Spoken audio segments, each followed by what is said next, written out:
А нам тут рассказывают, что мигранты понаехали. Стоп, бача. То хрягушка по русски мезанам. Пускай наши русские братья и сестры увидят, что, альхамдулилля, у нас такие герои есть, которые спасают от всех воров, от всех несчастья, от огня. Сегодня, альхамдулилля, сколько наши братья таджики находятся в Украине, защищают честь России и служит Россия.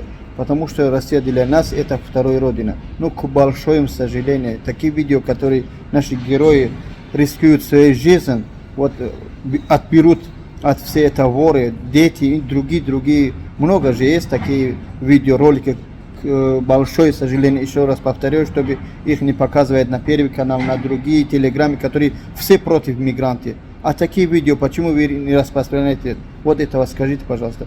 Хотя вы поделитесь, вот это, который сейчас видео есть, поставьте лайк, поделитесь. Пускай увидят, чтобы наши русские братья, чтобы, альхамдулилля, Россия, Таджикистан вот так едины. Мы, иншаллах, до конца. Ассаламу алейкум.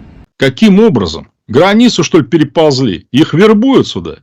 Их вербуют на стройке в основном. Ну, что их там, министрами, что ли, кто-то сюда приглашать? Нет. А нас опять долдонят. Вы да понаехали. Да сделайте нормальную зарплату и не понаедут. В чем вопрос-то? По-моему, все очень легко. Если, извините, у нас 10 тысяч школ сократили с 91 года. 10 тысяч. Это что, мигранты их позакрывали, что ли? В результате, да, некоторые переполнены. И с мигрантами, и без мигрантов. Кто виноват? Или вот кто виноват, что у учителей такая зарплата? Кто? Им что, мигранты ее урезают, что ли? Нет.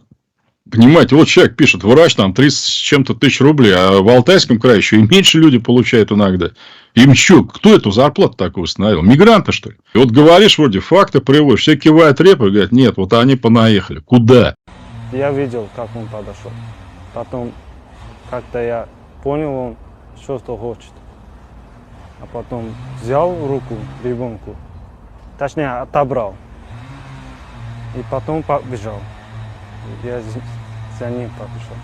Как-то упал, ребенок упал, а потом отдал ребенку матью и побежал с ним. Хотел задержать его, а потом догнал и пару раз бил. А потом его мать дал ребенку и все. Я пнул его ногу, потом он упал, 2 раза бил по лицу. И потом он извинился, что делал, он не знал. Она сама брал, и потом ждали скорую.